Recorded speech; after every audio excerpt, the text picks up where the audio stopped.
今からそっちでご飯食べてもいい？はい？急に何ってことないでしょ？うちの隣に引っ越してきたんだからさ、仲良くしようよ。いや、私まだ仕事中だし。あ、そうなの？じゃあ私が準備しておいてあげるよ。スペアキーとかどこにある？何言ってるんですか？うちに勝手に入ろうとしないでくださいよ。じゃあどうやってそっちの家でご飯食べればいいのよ。私に最初から合鍵渡しておいた方が良かったんじゃない？何の話をしてるんだか。私はまだ仕事中だし、一緒にご飯を食べる予定はありません。そちらの家で食べてください。冷たすぎない？はい？うちの隣に引っ越してきたんだからさ、もっと仲良くしてくれるかと思った。綾野さんたちが家を建ててる間、ずっと楽しみにしてたんだよ。騒音にも負けずに我慢してたのに。それは、すみませんでした。けど実際仕事中なので、また今度、日中私が休みの時に、タイミングが合えば、ママ友みんなでお茶したりしましょう。いや、そういうことじゃないから。綾野さんの家が出来上がるのすごく楽しみにしてたの。うちは中古で購入したから、ボロっちい家だし、新築のキッチン、外からしか見えてないけど、すごい綺麗じゃない？私もそこで料理したいなぁと思って。いや、そんな勝手なこと言われても、私たちの家ですし、勝手に入って料理していいよとは言えないですよ。なんで？お隣さんなのに、仲良しのママ友なのに、そこは距離置くの？正直、そこまでまだ仲良くしてるわけでもないですし、これから少しずつ信頼関係を築いていければ。お堅いなぁ。これだから公務員は。すみません。今日は我慢してあげるけどさ、早く準備してよね。私だって早くその家に入りたいんだから。他のママ友にも都合聞いておきますね。それじゃ。新築の家の住み心地はどう？綾野さんが近所に引っ越してきてくれてよかったよ。困ったら何でも言ってね。南さん、ありがとう。疲れた心が少し癒されたよ。疲れたってどうしたの？お隣の月子さんっているでしょ？保育園も私たちの子と一緒の。あの人ね。あんまり関わったことないけど、関わらない方がいいって噂だよ。やっぱり？もうお隣っていうだけですごいずうずうしくて。毎日一緒に食事したいとか、庭で遊ばせてとか、友達呼んでパーティーしたいとか言われてるの。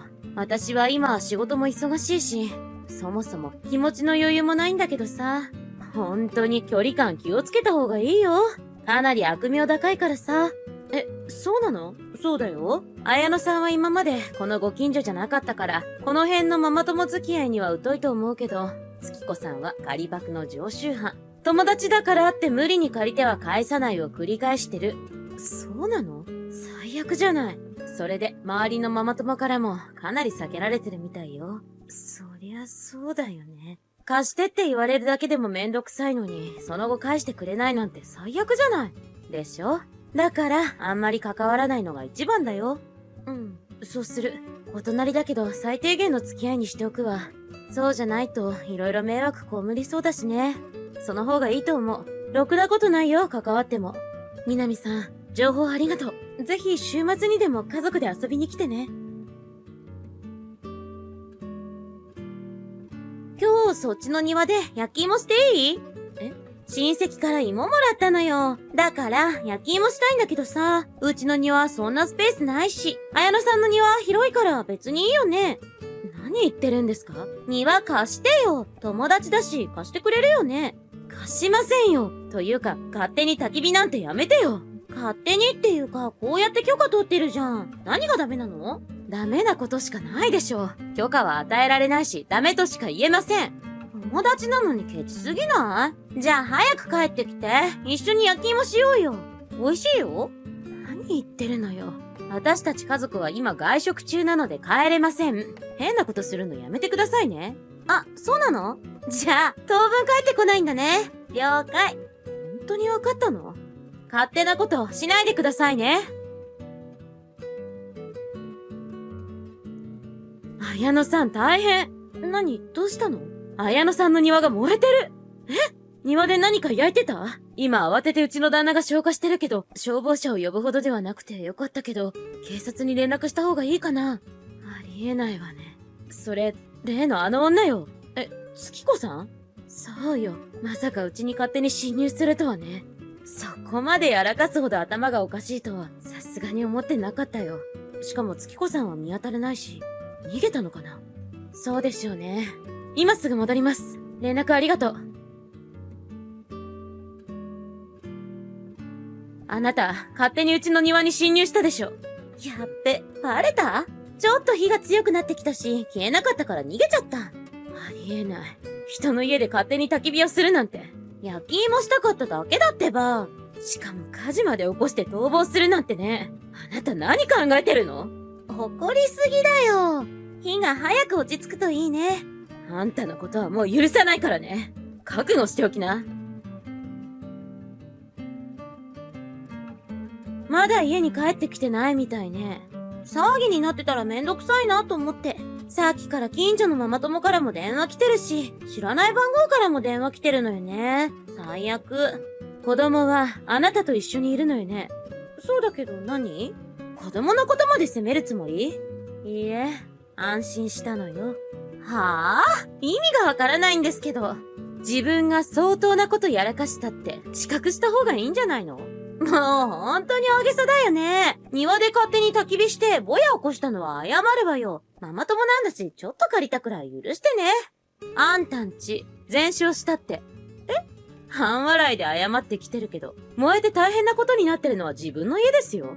うちはすぐに消火されたけど、あなたの家は木造だったから早かったみたいね。ご愁傷様でした。何言ってるの？うちが燃えたって、なんで？まさかあんた、放火でもしたの？そんなことするわけないでしょ。あんたじゃないんだから。じゃあなんでよ！うちにあんたが火をつけて逃げた後に風向きが変わって火がそっちの家に向かったのよ。その結果、燃え移って大変なことになったってこと。古い家だとよく燃えるのね。嘘でしょ？本気で言ってるの？だから、ご近所さんも消防の人も慌てて連絡してたのよ。月子さんは電話をすべて無視してたみたいだけどね。ありえない。まさか、こんなことが本当に？今から帰るけど、綾乃さんのせいだからね。はい？私のせい？何が？うちが火事になったなんて、あんたの家のせいでしょ？出火場所はあなたの家の庭なのよね。それじゃ責任はそっちでしょ？まさか、ここまでバカだとは。そのうちの庭から火が出たのは誰のせい？私たちはただ、焼き芋が食べたかっただけなのよ。なんでここまで大事になるわけ？人の家の敷地内に勝手に侵入して、ぼや起こして逃げたくせに何言ってるの？うちが火事になって全焼なんてすると思わないじゃないの。私の家をどうしてくれるの？その新築を譲ってくれるなら許すけど、バカなこと言わないでくれます？慌ててわけわかんないこと言ってるけどさ、実際はあなたの火の不始末のせいでしょ？むしろ、私の方からあなたを訴えるつもりですから。訴える？警察に被害届はもちろん提出しますよ。訴えるって言われても、なんで？私たちママ友でしょ？ママ友なんて関係ないから。というか、そもそもママ友としても別に仲良くもないし、あなたのやったことは犯罪だからね。それ相応の裁きを受けてもらわないと。裁きって、大げさな。私たちママ友でしょ？そこまで大問題にする必要ないんじゃないの？大問題？人の家の庭燃やしておいて何言ってるの？いや、それはそうだけど、晴れ着があったわけじゃないし。というか今家見たんだけど、本当に全焼してる。だから言ったでしょ。あなたの家以外には影響なくてよかったけど、もし子供たちが家にいたらと思って、消防隊員も慌ててたわよ。これはひどいわ。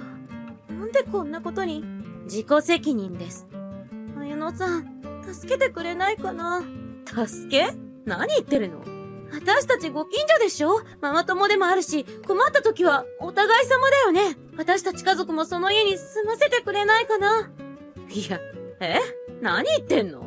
それくらいしてくれてもいいよね。うちが燃えたのは実際綾乃さんの家のせいでもあるんだからさ。呆れて物も言えないわ。助けを求めてきてますけど、逆に私からは庭の高額修繕費を請求します。はぁ？新しく芝生を入れてもらったばかりだったのよ。まさかここまで燃やしてくれるとはね。他人にどれだけ迷惑をかけたら気が済むの？いや、だから言ってるじゃない。迷惑をかけるつもりは全くなかったんだってば。結果的には周りの住民にも迷惑かけてるわよね。もちろん、こんなことやらかした犯罪者を野放しにしておけないし、うちの中に入れるなんて言語道断。二度とうちに近寄らないでください。ちょっと待って。修繕費はやばいでしょ。うちは全焼したのよ。それを考えたら、少しは配慮できない？出張中の旦那になんて言えばいいのよ。お隣さんの家で勝手に焚き火をしたらボヤが出ちゃって、その結果、自分たちの家が全焼しましたって言うしかないでしょ。そんなこと言えるわけないじゃない。言えないようなことをやったのは自分でしょ。自業自得でしかないんですけど、もうママ友でも何でもないから勘違いすんなよ。この犯罪者。綾乃さんはそのまま月子さんを無視して損害賠償を請求。警察にも放火未遂として被害届を提出したのだそうですよ。月子さんは旦那さんに説明するにも嘘を重ねてごまかそうとしたそうですが、もちろんバレバレ。ご近所さんから事情を聞いた旦那さんは周囲の住民に謝罪。貯金で慰謝料や賠償金を支払ったんだそうですが、月子さんに対しては大激怒で、離婚を前提に別居を言い渡されてしまったのだとか。子供まで危険にさらしかねなかったということで、子供の親権も旦那さんに渡ることになりそうで、月子さんは人生崖っぷちなのだそうです。今までの行いが悪すぎたため、誰も助けてくれる人はおらず、すべての人から見放されてしまったようですね。他人に迷惑をかけて自己中な行動をすると、こういう目に遭うと自覚し、さっさと反省してくれるといいんですけどね。